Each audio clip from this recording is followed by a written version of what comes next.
Então, va trovar minha boca. Pendant une purification et c'est sincère le cas. Ok, takuna. On donne malchance.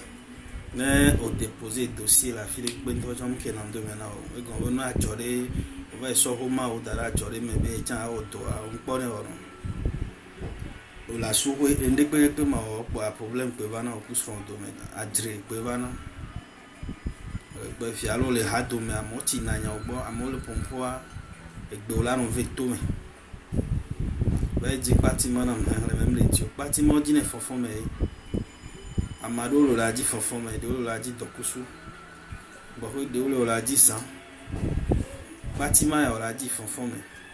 ba no le yi egbo ale ko wona ola ko ahavivi alo teja ahavivi dasi aba ikone de enyabe wona no sugbon la gbe to duja la de ba gbe me vo so vivi ani ndi kan abe ni na be ba gbe me ne vivi boru no enye koku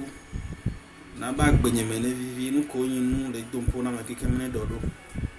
dono me ane trodo nyu ego me bâtiment hen le mele nti o ni bâtiment ke gbe nya popo nyu le ngba ngo no di suffisamment gbo wa ho me adi e roba quand les consommation mia non sokunation a dit les cas bâtiment a tout brûlé mais nuéré non tout brûlé mais nuéré a cossi au te koto ça sera si au te pas vous dossier au te pas poussi anyway les pepe ko bois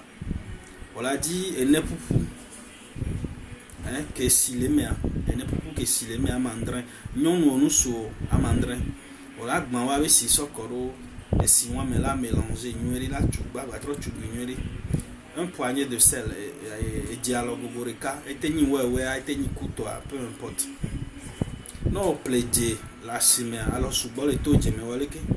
créature de sel je te sanctifie créature de sel je te purifie créature de sel je te bénis au sanctifier dia o ira dia vraiment la cha pousse coup de ndesa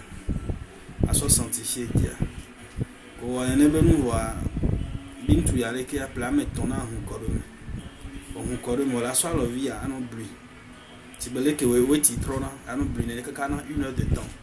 ko le bri ano wa po be vi o le ko jibe ano débloquer o le ko jibe no mane tro do agble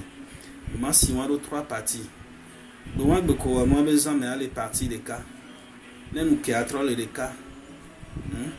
en que wan ko le de cas be zame cha wa so de cas ko ti aso pasanti omle ne kudo adi omle ne kuda kusa.